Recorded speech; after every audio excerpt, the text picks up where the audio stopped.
Hey guys, it's Ping with Vital MX. We're at Fox Raceway today for our race shop build. It's one of the bikes I'm going to be keeping for the year. It's the 22 Yamaha YZ250. And so if it's something I'm going to be keeping for the year and riding a lot, obviously I want to really go all in and make it custom for me, really comfortable for me, and the parts that I like to use and things like that. So this bike may be one of the coolest ones I've ever built, or I'm most excited about. So let's start with the power plant. I went to Pro Circuit, had Mitch Payton build the same engine spec that he built for Ryan Villapoto for the Straight Rhythm several years back. I tested that bike afterwards at the time, as fast as 250 I'd ever ridden. And I told Mitch, I said, you gotta build me one of these. So we used the 22 as the model. He built that all up, V-Force reed block, Pro Circuit exhaust, their carbon silencer. We went to VP race fuels. Obviously when you put that kind of horsepower into a motor and more compression, you've gotta run good fuel. So we used MRX02. Mitch wanted me to cut that 3-to-1 with C12. Just to kind of keep it from possibly detonating. Just gives you a little bit more of a safety buffer there. So that's what we used with some Motul oil, and that's the power plant. We left a stock ignition. He said, man, you can. He goes, but you really don't need it. He goes, this thing's gonna run. So that was what we did, the power plant. He also valved the suspension, set it up for me at Pro Circuit. Stock link arm and everything. I didn't have any issues with the balance or settling of the bike in stock trim, so we didn't mess with that.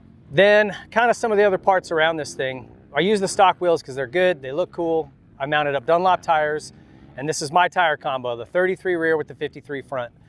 I'll tell anyone that'll listen, if you're riding anywhere from hard pack to soft, that's the tire setup.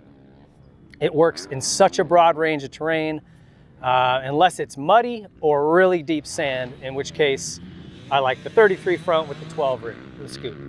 But this tire combo here, man, try it if you haven't, it's awesome. We went to Pro X for a few of their parts, chain, sprocket, air filter, and then the graphics are SKDA. And these guys, I've been working with them for a little while now and just love the style and the look that they have. It's very unique to them, although it's being copied a little more. And they made this graphic for me. It's called the Ping graphic. You can look it up on their website. It comes in multiple colorways. This is the white and blue. And I just think it looks trick. And if you look, notice the crossbar pad on this thing.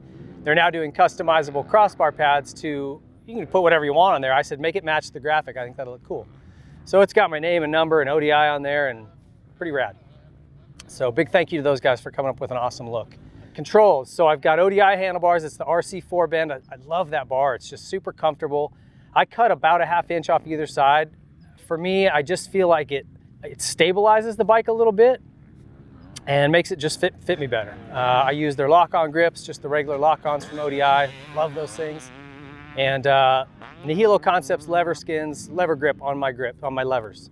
To me, it just gives it a comfortable feeling, especially if I'm riding in cold. My fingers don't go numb or get cold. I really have grown to like those things. Works Connection added some parts. So a lot of the blue caps, bar mounts, and they made the Pro Peg titanium foot pegs as well. Awesome platform. And I've got FCP titanium foot peg pins in there as well. Just a little bit lighter, cool looking. They're like the rainbow color. And then we have a lot of stuff on here from Lightspeed. Willie over there took care of me, man. All the covers, the disc guard, clutch side cover, chain guide, I mean, you name it. The engine mount, the head stay is all carbon, and that was actually something they developed back with factory Yamaha when Chad Reed was over there to reduce vibration. Obviously it's light as well, but it does reduce some vibration. So lots of cool little parts. So the pipe mount, all that stuff's carbon. A lot of trick stuff on it. And then a couple of the last minute little things we threw in. When you add more horsepower, you need to beef up your clutch springs. If you try to run the stock ones, when you really land under a load, if it's good traction, they'll slip. There's just not enough tension on it. So the guys from Recluse were cool enough to send me some springs for it, and they sent all 6, but recommended just swapping out 3. So every other spring with these stiffer springs, which is exactly what I did. And it's perfect. If you put all 6 in, it just makes the pull a little bit heavy, and it's not really necessary. So the 3 stiffer springs with 3 standard was money, worked perfectly. And also a V-Force reed block in there as well. I want to thank those guys.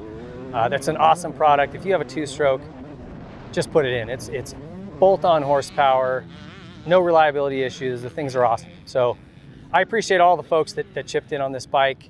It's a lot of sponsors from my show, obviously, that I used, and I just appreciate everybody contributing, because this is a bike I'm going to use all year, so I really wanted it to be cool. So how did it go on the track? The motor was exactly like I remembered it from Villapoto's old bike. The throttle response is absolutely instantaneous. I mean, so much so that I left stock gearing on. I think I need to drop down from a 50 to a 49 because it's the second you think about turning the throttle, it's going, and it comes on so strong. I found myself kind of wheeling and making some mistakes coming out of turns. Now maybe I can get used to that, but if it'll pull a 49, that gives me a little bit longer pull out of a turn before I need to catch a shift, or if I want to let it run into another turn. So I'm probably going to drop a tooth and try that. And that's a huge testament to Mitch and what he did with this motor.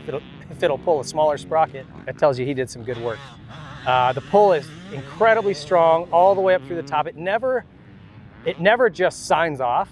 And this is stock ignition, mind you, but it'll keep pulling and just hold, you know what I mean? So if you need to just leave it on for a second, it's not quite worth shifting, but you still need to stay on the gas, it'll keep pulling a little bit into that, into that next turn. So it's a really broad power and really strong through the middle. It wants to be short shifted.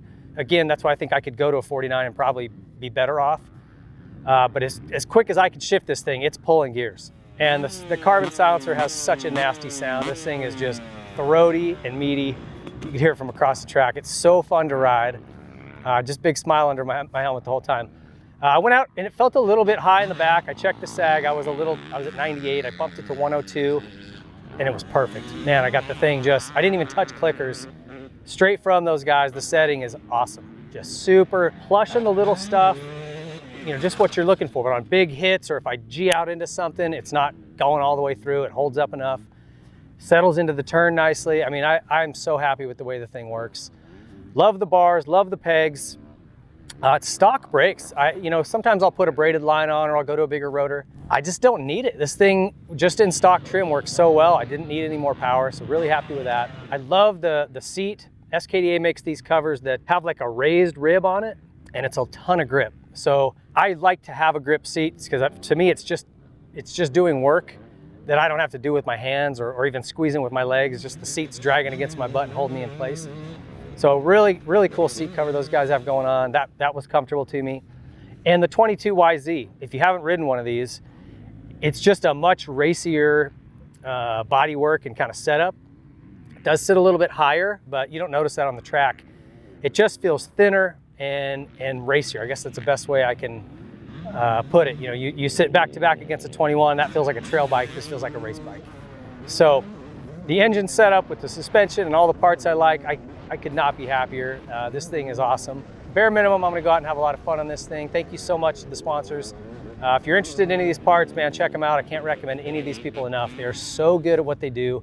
And I get to pick and choose what I wanted on my bike, and this is the stuff I chose. So it's a testament to those companies and the products they're turning out. So thank you guys very much for watching. Stay tuned, we got more videos coming.